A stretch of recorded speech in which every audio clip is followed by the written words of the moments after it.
everyone. I am Laverne Davis, the host for Insights on TVC 40, and I'm here at the Romney Manor, home of Caribelle Batik. My guest here with me is none other than Mr. Maurice Widdowson, and I'm so delighted as we dive into the life of this magnificent, great man that has been here with us over the years. Hello, Mr. Widdowson. Well, I'm dumbfounded by your introduction. A great man. I think Napoleon might have been greater, but yes, it's very nice to be here and be hosted by your program, and I look forward to your investigation into what I've been up to for the last 50 years. Nice. So how are you doing? I'm doing great. I live in St. Kitts, so how can I be anything other than feeling great? I know, right?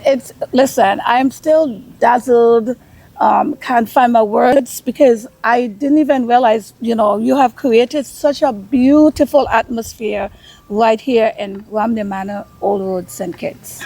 Well, that's nice to hear. That's how I get my joy and my pleasure. I'm fortunate enough to be here just about every day, and every morning or afternoon when I come here, I feel the same sense of excitement and joy that I did have for 50 years. 50 years, Yeah. Wow, it has been that long? Yeah, we celebrated our official 50th anniversary in 2025. Wow. This place we started here in a very different destination to what it's become over 50 years, in 1975. Wow. All right, so I like the fact that you said that you're about to celebrate, you have celebrated 50 years. Yeah. Okay, so let us take a little dive into your journey. So looking back at your incredible journey, what first inspired you to become the entrepreneur and great businessman in St. Kitts? Well, that journey goes back a lot more than 50 years. I have an entrepreneurial spirit, basically because I come from a family of people who were in their own way entrepreneurial. Mm-hmm. So independent thinking has been with me from a very young age. And I have to say that I started my first enterprise at the age of 14 while I was still at school. And I used to be what we call in England a market trader, or here in the Caribbean we call a vendor. Mm-hmm. Except it wasn't informal. It was a formal market trader and a formal vendor. And I actually started life on Saturdays at a market called Dewsbury in West Yorkshire. And I used to sell small bobbins of cotton. Wow. And that was my first entrepreneurial dip into that amazing world.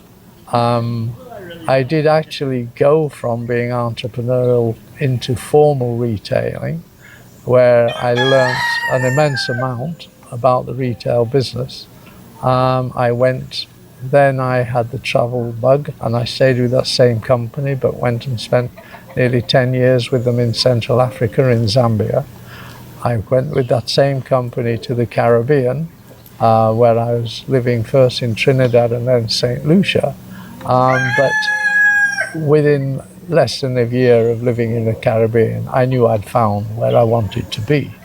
And the company I worked for I was transferable, and I didn't want to be transferred from the Caribbean. So I decided, for my long-term strategic hopes and aspirations, to resign from the company and set up a company of my own that would enable me to stay in the Caribbean for as long as I wished. Wow. And that is over 50 years ago. Yes. And I'm still wishing that I'll be staying in the Caribbean for as long as the Almighty grants me breath, I suppose. He's doing a good job at the moment. Yes, and we're so lucky that Caribbean, it's St. Kitts. Yeah. Yes. Well, I'm that lucky as well. It was my choice. St. Kitts didn't choose me, and that's all to their interpretation of whether that was a good thing. But I chose St. Kitts. I could have picked any island. But I came to St. Kitts to do a consultancy job. I was offered a 3-month contract to set up a supermarket, which meant I had to interact with the people here. I had to train people, I had to work with people, and that sealed the deal, so to speak, for me. And I enjoyed working with such luminaries as Scout Lewis and various other people, Tony Hull. And it sealed my ambition to set up a business in St. Kitts. Nice. You've said a mouthful, you have so many memories, but what is your favorite memory from your early days in launching of your enterprises? Oh boy, that's a really tough one. There are many favorite memories because there are so many of them, but the answer may surprise you. But there were a group of aspiring young Kittitians on the island who, for reasons that we all know, were called the Rum Jumbies. And they embraced me very well. And through them, I got to know very quickly a lot about the society of St. Kitts and the people in St. Kitts and the movers and shakers. And the Rum Jumbies used to play football. I didn't. And go to the rum shops and play dominoes and have all kinds of great competitions. And they were a great group of people. And they have become lifelong friends. Not all of them are still with us. But my closest Kittitian friends' origins were all in the Rum Jumbies. Yeah. And of course the chickens was involved, right? You're hearing the chickens in the background. Not these same ones. These are all these want to do is be on this podcast. That's what this is all about. They're all jealous. I love to hear the chicken in the background. This gives us the whole island, Caribbean, Romney Manor field, you know? Absolutely. I might shoot a couple of them in the next 10 minutes, but especially that one. I know, right? That one hasn't laid a single egg, but it's a cockerel, so I'm excusing that. Okay. So many people dream of turning their passion into a career. Yeah. What was the most rewarding part of building a business around the beautiful art of batik and island tourism? Okay. Again, there's no single answer to that question because you get your satisfaction in many ways. But if we look at a time frame of 50 years, the satisfaction has changed enormously. In the early days, there's a tremendous buzz about setting up your own business, alongside a little bit of fear and trepidation. But the days when I first came here, this estate was run down, overgrown, had been abandoned for years, and it wasn't the beauty you see today, but it was in its own way beautiful. And objectively, we set about creating a beautiful destination. That didn't happen in weeks or months or even years. But also, at that same time, we were recruiting local staff to teach how to do batik. Now, a lot of the people watching this film wouldn't have been around here over 50 years ago. But rural St. Kitts that I knew and loved and still know and love, has changed in certain ways. For example, when I first drove up Wingfield Road, it's not known so much by young people here, but the main industry of Wingfield Road was gravel. And what that meant was that ladies would have boulders delivered outside their chattel houses. They had a hammer and a cold chisel, and they spent their day breaking boulders into gravel. And they'd sell it by the bucket or by the load or whatever. It was hard work, and one of the satisfactory things that I felt in the first 5 years is, for many reasons, the gravel industry collapsed because those young ladies got better opportunities, and the presence of Caribelle Batik contributed to those opportunities. Indeed, and in fact, I have a lady here called Mary who has been with me those 50 years. Wow. She's still with me, she's still active, and she was one of the ladies making gravel. So employing local people and seeing a transformation in their lifestyles, even in the early days, was satisfying. To see these young ladies learning and enjoying producing batik and getting better and better at it, that was satisfying.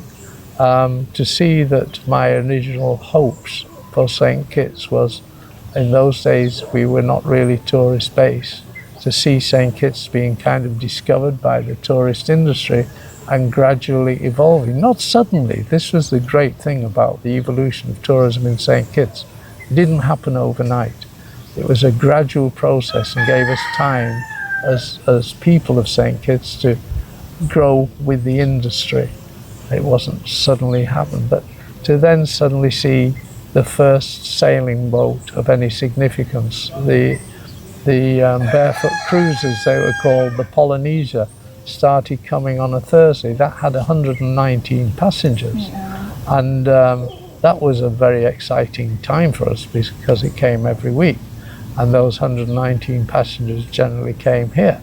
It used to come on a Thursday. And for example, I would stand on this very lawn and look to see on a Thursday morning, hoping that I'd see the Polynesia, because if it didn't come that Thursday, I'd be struggling to pay the wages on the Friday. So things like that, and then the growth into the tourist industry through cruise tourism and hotel tourism were very satisfying times. So the kind of satisfactions I've felt have changed with time. I mean, as we got a destination that I grew proud of, the satisfaction is hearing people's comments about it from the four corners of the earth. This tiny speck in St. Kitts, tiny speck in the ocean, but listening to people who have travelled the world speaking very positively about this destination is great satisfaction. To have people like one of the ladies with us today, that is a Kittitian, had never been here, is absolutely dumbfounded that this place exists just down the road.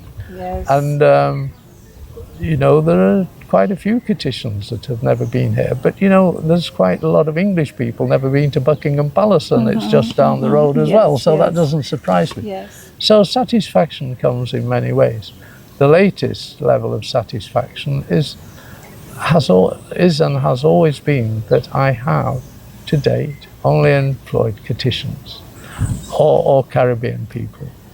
I've never asked for a work permit because I found that the folks that I've had have been responsive to training, and it's my great joy in the last year that my daughter, who was educated in St. Kitts and then Canada, and university in Canada, chose, I never pressured either of my children to come to my businesses, chose to come back, and she's now my assistant general manager. My general manager is a born Kittitian, but Harriet was born also as a Kittitian.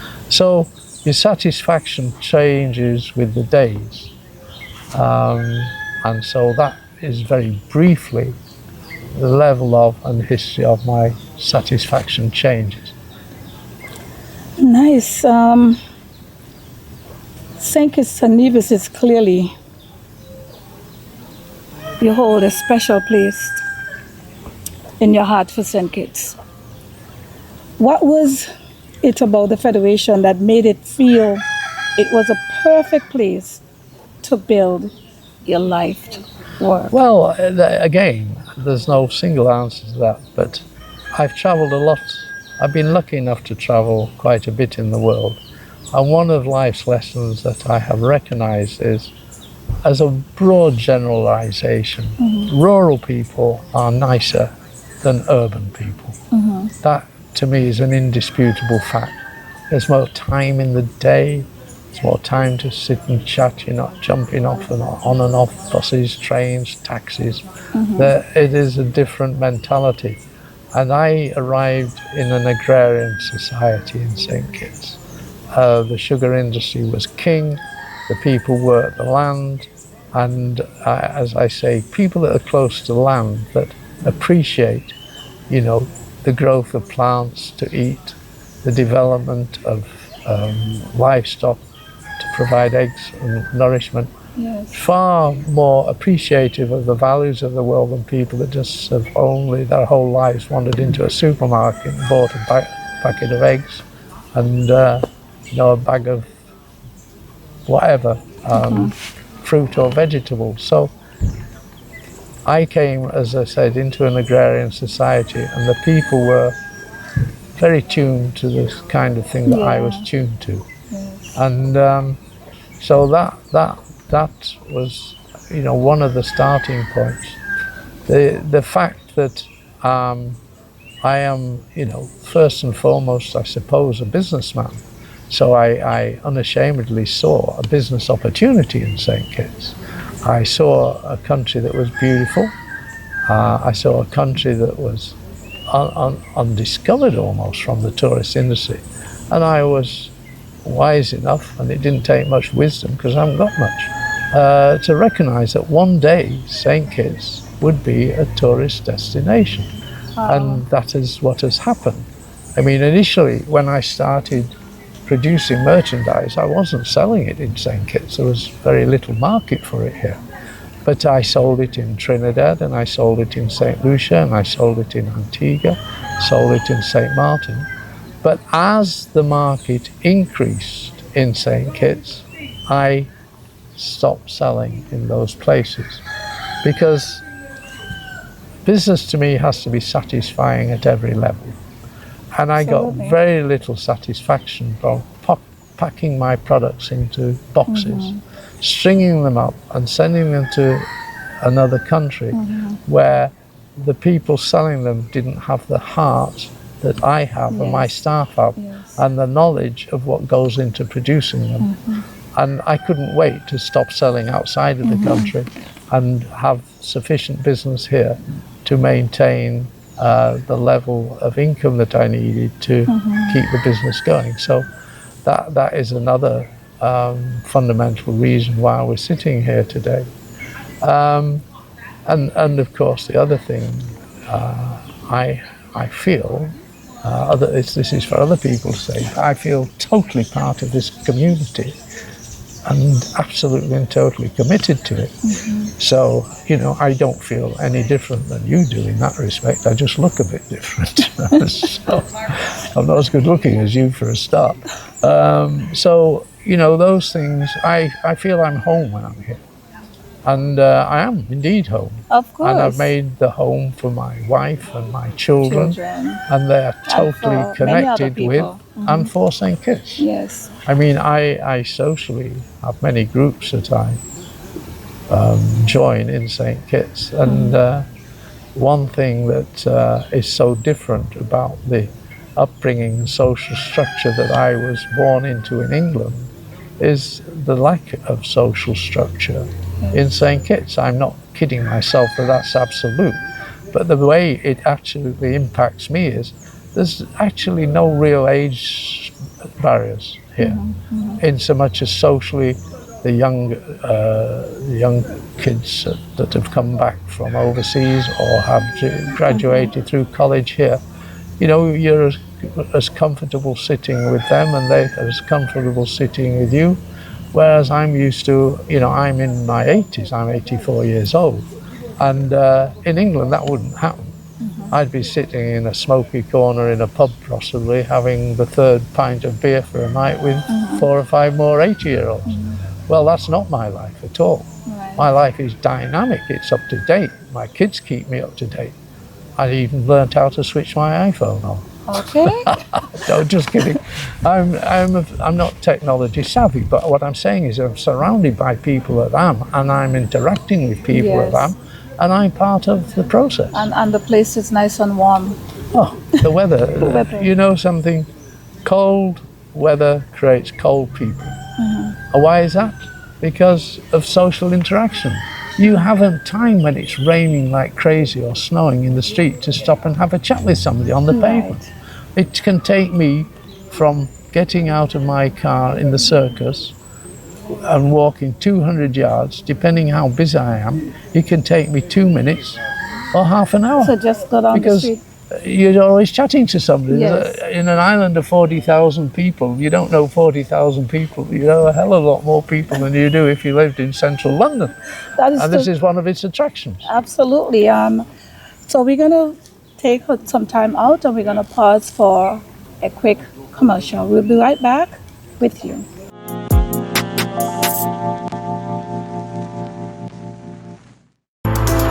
Stay connected to the best of local and Caribbean content anywhere, anytime with the TVC Plus app, the official app of TVC Channel 40. With the TVC Plus app, you can watch TVC Channel 40 live, catch every episode of your favorite shows on demand, watch exclusive pay-per-view content, listen to Voice of the Caribbean radio, and watch and read SKN Newsline. The TVC Plus app is available on all your devices. On the Google Play Store, search TVC and the plus sign. In the Apple App Store, type the words TVC Plus. And we're also available on the Amazon App Store for Fire TV and Fire Stick devices. Search the words TVC Plus.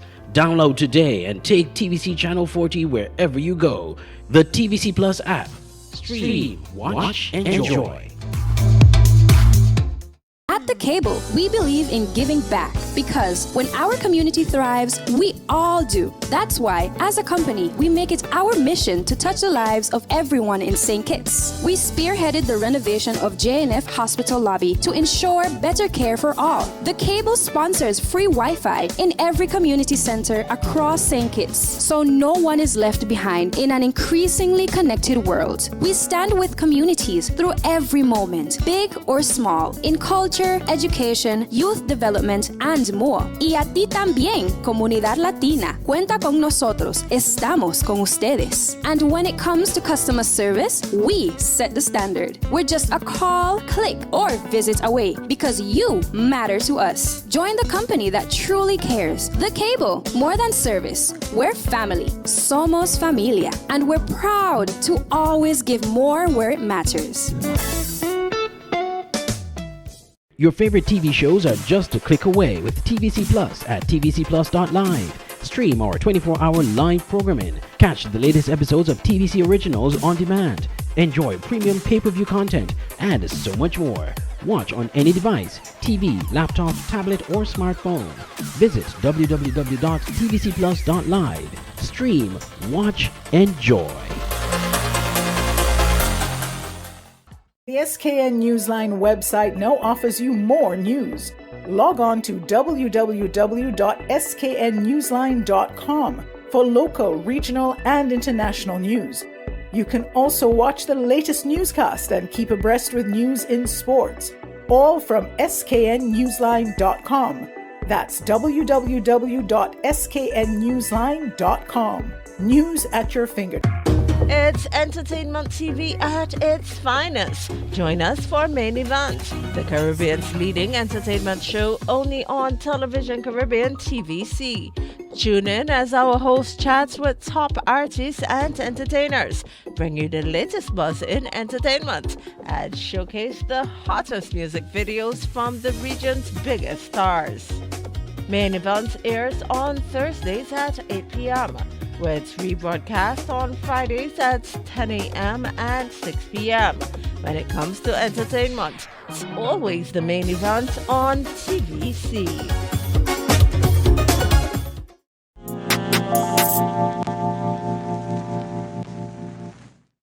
Welcome back to Insights.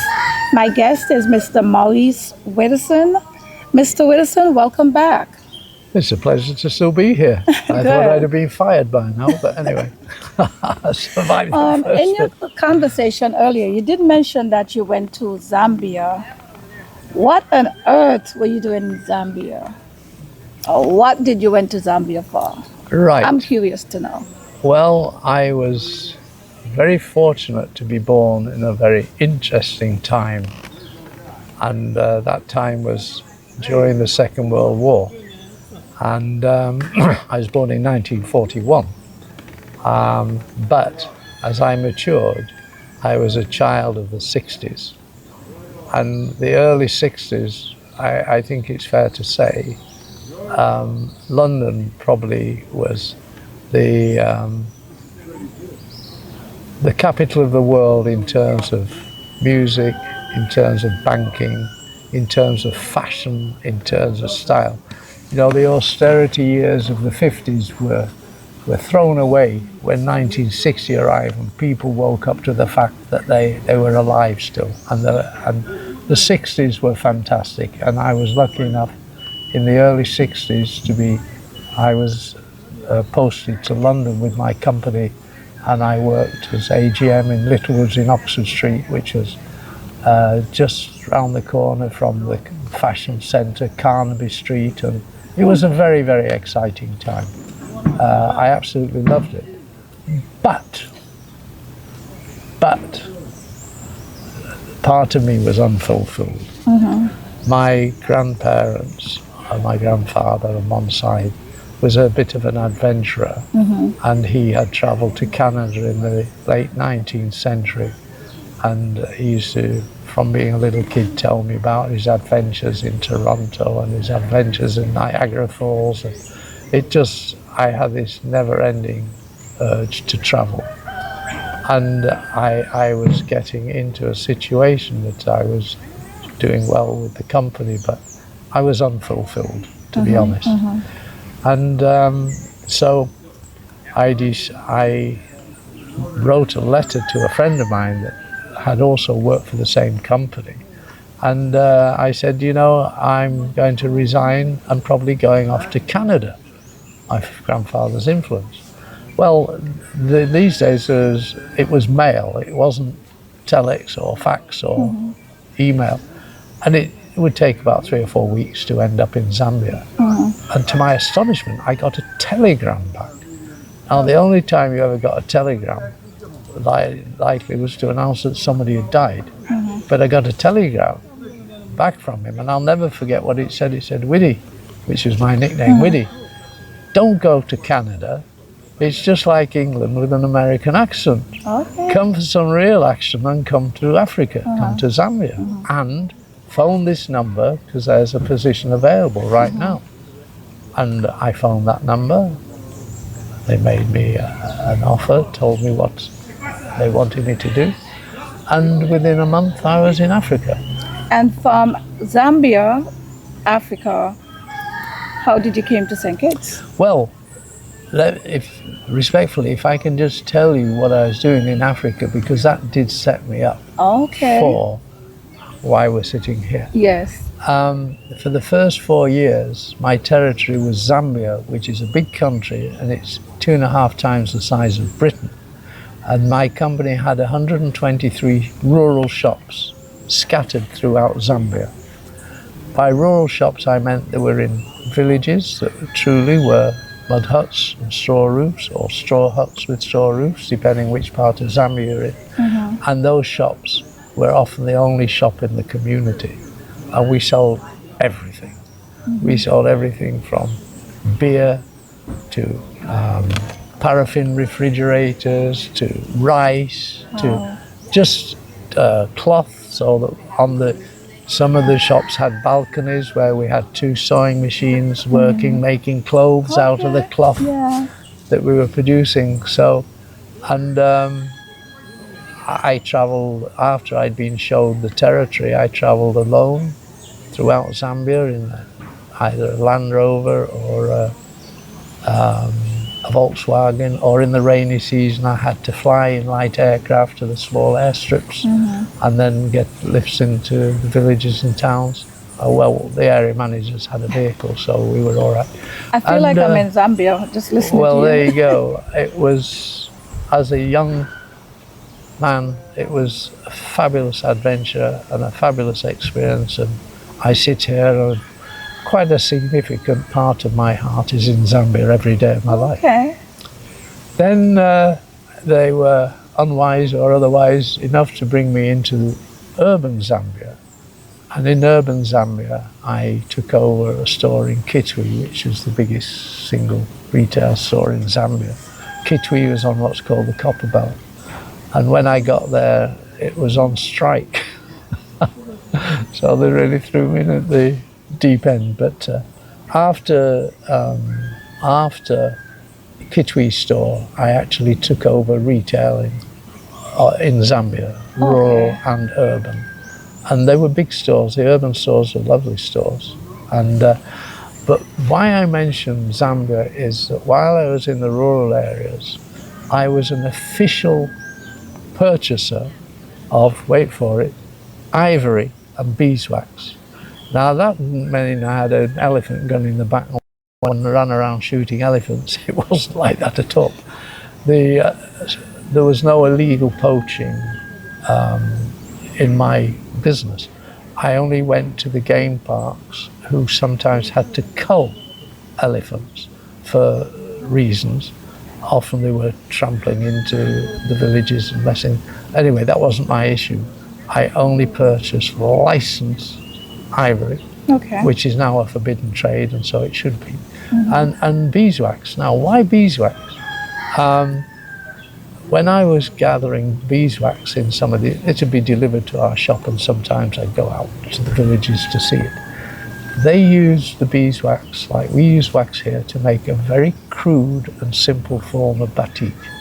And that's where, not when I first got introduced to batik, but when I saw proper batik being made in a very interesting fashion, using only natural materials, beeswax and banana dye or dyes from other plants or seeds. And so I was familiar with batik, and I used to sell in my stores Boubedima batik print fabrics from Holland. So I was quite familiar with batik. So when I wanted to set up my business in the Caribbean, this was the linkage. I thought of batik because it's in the Caribbean at the time. The cruise industry was emerging. In some islands it was quite strong, and again this is commercial thinking. I looked at what was being offered to the cruise ships, and at the cheap end of the market, like caps and t-shirts and souvenirs, it was very well catered for. At the duty-free end of the market, for example, perfumes, watches, jewelry, cameras, electronics, that was very well catered for. Yeah. But there was a big middle, either the extremes where you'd be paying hundreds of dollars or the extremes of where you'd be paying $5. But in the middle, there was nothing between really that was locally made. And I figured that to produce a product that's handmade, that needs a number of employees local, which I always wanted to do, and would be a quality product. That's why I only use the finest of fabrics and the finest of dyes that would last. I decided batik was the thing to fill that gap. And so the links go back to Africa, but that was what brought me to St. Kitts to produce batik. Right. Why or how on earth did I get from Zambia to the Caribbean is a different story. I resigned and my company said, well, what are you going to do? And I said, well, I'm going to set up a beach bar in the Balearic Islands in the Mediterranean. And they said, you're having a laugh, aren't you? I said, no, that's what I want to do. I want a beach bar. And they said, well, I think you should think about this because we may be prepared to offer you a position in the Caribbean. Okay. So I said, oh, my brain went, Caribbean, sand, sea, beach bars, seeing it at their expense. Yes, I'm interested. So that's how I came to the Caribbean. Very interesting. Yeah, very interested. It's really nice to even hear your journey, because when we just look at what is happening here, this didn't come overnight. There's a lot of hard work was put into it as well. A lot of hard work. So how has the spirit of culture of the islands influenced the unique change of Caribelle Batik? Oh, that's an easy one. That's an easy one. You know, people often say to me, you know, who does your designs? And I say, well, a number of us, including me. I said, but you know, that's it's not difficult. There's nothing clever in that. If I'm looking for a new design, I just wander into the garden and look at a tree or a plant or a bird, or you know, I'm on the ocean looking at sailing boats and things like that. The inspiration in a location like this is all around us, and you know, so that is easily answered, because all the cultural, well, it is cultural in as much as it's natural culture. But when you come to local culture, like bands and steel bands and things like that, I mean, I replicate small groups of, on my wall hangings, I replicate some small bands from the islands. Actually, the one I have on is actually from Nevis, called Hummingbee.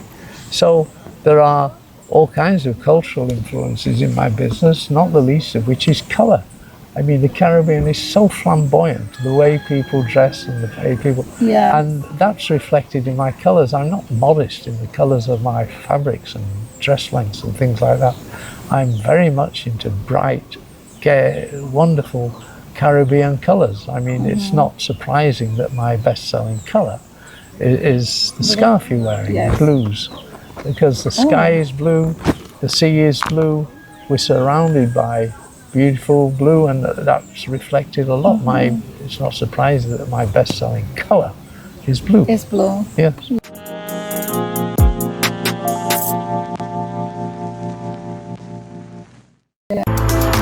Stay connected to the best of local and Caribbean content anywhere, anytime with the TVC Plus app, the official app of TVC Channel 40. With the TVC Plus app, you can watch TVC Channel 40 live, catch every episode of your favorite shows on demand, watch exclusive pay-per-view content, listen to Voice of the Caribbean radio, and watch and read SKN Newsline. The TVC Plus app is available on all your devices. On the Google Play Store, search TVC and the plus sign. In the Apple App Store, type the words TVC Plus. And we're also available on the Amazon App Store for Fire TV and Fire Stick devices. Search the words TVC Plus.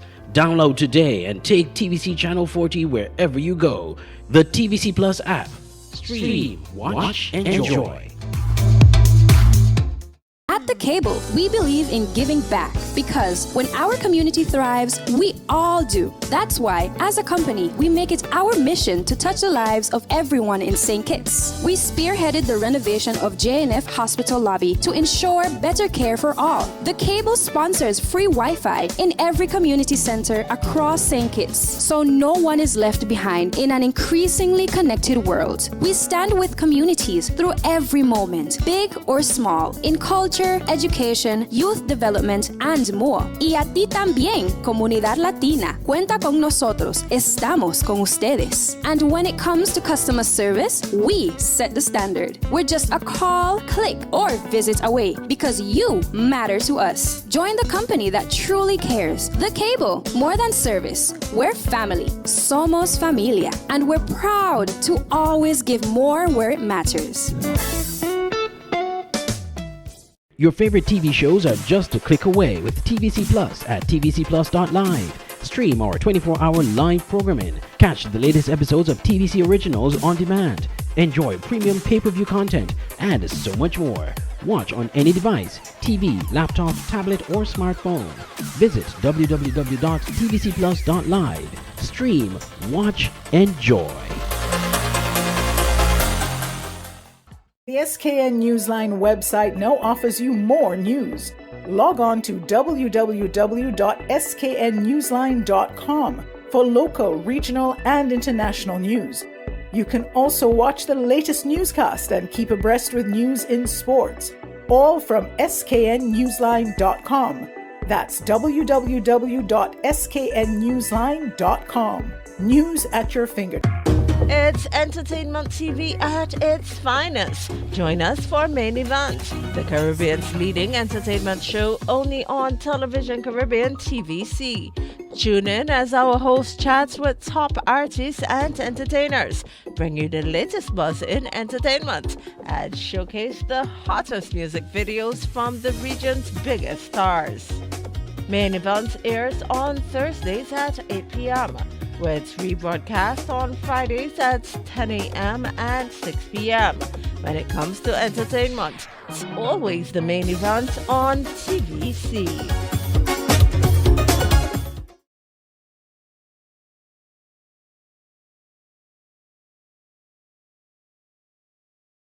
Welcome back to Insights. We are here to continue our wonderful conversation with none other than Mr. Maurice Widdowson. Mr. Widdowson, your history, your story, your journey with your whole business over the years in St. Kitts and Nevis is not just remarkable, but for me, it's like rooted in history. Why Romney Manor? That's a good question. Why Romney Manor? Well, I have to give you, obviously, like I'm trying to, a very truthful answer. When I first drove around the corner there, I was trespassing on somebody else's property, albeit that it had been abandoned. But I had a vision in my mind of what I had hoped to find. And I came round the corner and I saw that big tree, the 300-year-old saman tree. Well, it was 350 years, it's 400 now. And it's huge, it covers over half of an acre. And everywhere I walked in the garden, I'd just look over my shoulder and that tree was watching me. And there it is. That is the actual guardian of Romney Manor. No question about it. Its stories, if it could talk, would be remarkable. So I fell in love with the site almost instantly, although the building was decrepit and falling down with as many bushes on the inside of it as there were on the outside. I just saw potential beauty everywhere. Wow. And but what I didn't know is what I found out within 2 years, of what people in St. Kitts in general didn't know, was its amazing history. And in 1625, when the colonizers arrived from England, the two major people that came on the Hopewell were Samuel Jefferson and Sir Thomas Warner. Now, Samuel Jefferson chose this site to put his house, but he couldn't do it straight away because this site was occupied. This is where King Tegraman's village, and they were the native residents of the island who had migrated from South America centuries before, perhaps. They had their village here. And so, unfortunately for those South American indigenous people, they were basically slaughtered through an agreement between the French and the English, who got together and eliminated the native residents of this island. And it was only at that time that this land then became available for Sam Jefferson to build his house. So the birth of this place is not awash with blood. The massacres didn't take place here, they took place in the country at Bloody River, as it's now called. But Sam Jefferson, following some research, turns out to have been the great-great-grandfather of Thomas Jefferson, who was the third president of the United States of America. So the building at the front of the constructed part is the original site of the original house that was built in the late 1620s by Samuel Jefferson. At that time, while Sam Jefferson was here, and he's buried just down in Middle Island next to Sir Thomas Warner, his nephew, who was called John Jefferson, took over here after his death. The estate, the land we're on, unknown to us at the time, was the first land grant given by the King of England in the entire Caribbean. We had wondered as Catitians for some time why this is called the mother country. But historically, it's because it was the first country to be colonized, and colonization by the British through the English-speaking Caribbean started here. So its place in history is quite remarkable as a historic fact. Now, during the 17th century, the estate was in part, it was split into two separate parts, and this part was purchased by the Earl of Romney. And that's why an earl in British heraldry lives in a manor, whereas a knight lives in a castle and a king lives in a palace. So it's a medieval structure of heraldry. So although it was a very, very modest home that Sam Jefferson lived in, a single small building, it was called a manor because the owner then was the Earl of Romney. Okay. Subsequent to that, we found out so many things. I mean, we have a copy down in Wingfield Estate, which is next door. We have a copy of the original land grant by the King of England, King Charles, just a few years before he had his head chopped off. And it's there. And the title, which gives an insight into the thinking of the British at the time, was for 1,000 years. So they thought they'd be here forever. Well, that was wrong. And it was 1,000 acres, and it was £100 for the 1,000 acres rent per year. Okay. So may I ask, what is the relationship between Wingfield Estate and Romney Manor? Yeah, a very good question and not known by many people.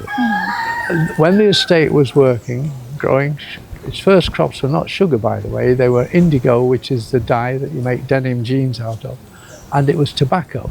But that ceased in the 17th century. So, and then it became sugar, King Sugar. Now, the estate, Wingfield Estate, which I'll go into in a minute, is where the work was done, if you like. That's where the sugar mill was, that's where the sugar cane was crushed, that's where the sugar, after being boiled in the boiling house, emerged as crystals on the top of trays of the liquid. The top of the trays had crystallized sugar on, and below it was the molasses. So that is where the work was done. That's where the rum was produced. That's where the sugar was put into barrels and shipped off. But the owner of the estate, or the manager of the estate, lived here at Romney Manor. Now, out where our bar area is, you look down to Wingfield Estate, and you can't see very much because of trees. But up to 1920, there were no trees in that area. But what happened in 1920, as you probably all know, is the crushing of cane was centralized in the sugar factory. So effectively, those estates were abandoned. It was all centralized. They were still there for growing cane, but they were not there for converting it into rum and sugar. A buried rum distillery, which we've now dated back to 1677, and now it is not, and let's be clear, the oldest rum distillery in the Caribbean. There were older ones, but they no longer exist. So this one is the only one, the oldest one, that is still in existence. Right. But don't think it's got all the equipment. It is masonry only, but it's a remarkable site. Oh, very, very, very nice. All right, so as we come to an end, I want to tell you thank you so much for being here to share your life stories. But before I leave, I want to ask one last question. For a visitor today, what is the one thing you hope that they will take away from their experience at Romney Manor and Caribelle Batik? Very simple. Going back to why I wanted a destination. I have thought for over 50 years that we live in a remarkable and very beautiful island. But what I wanted to create something that would identify us to every other destination they've been to in the Caribbean. And to achieve that is it was a great objective to try and achieve that. And I mix and mingle with tourists constantly, every day of my life. And it's very refreshing and very rewarding to hear them say, we will remember this for the rest of our lives.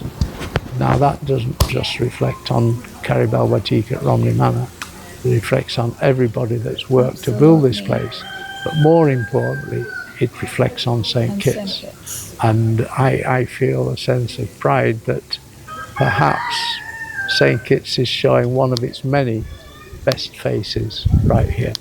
And that is the one thing that pleases me most. And I can testify for this. I'm right here. And as I said, it's a wow, powwow moment. Everything about this place is just like paradise. I still cannot believe the way how you have managed to maintain and upkeep this place to be where it's at today. So I want to thank you so much for allowing us to be here with you, to share your story, and to absolutely see exactly what you did. It is marvelous. It's been a great journey, and it's far from the end. All right, well, thank you so much, Mr. Maurice Widdowson. And you are looking great, of course. I can't help but, from head to toe, look at you. Sorry, sweetheart, I'm married. Still batting strong. Still batting strong. Absolutely. Yes. So I'm honored to even be here with you. Oh, my God. Yeah. Once again, I am Laverne Davis, your host for Insights on TVC TV Channel 40. Thank you so much. Bye. Thanks for having me. Thank you very much.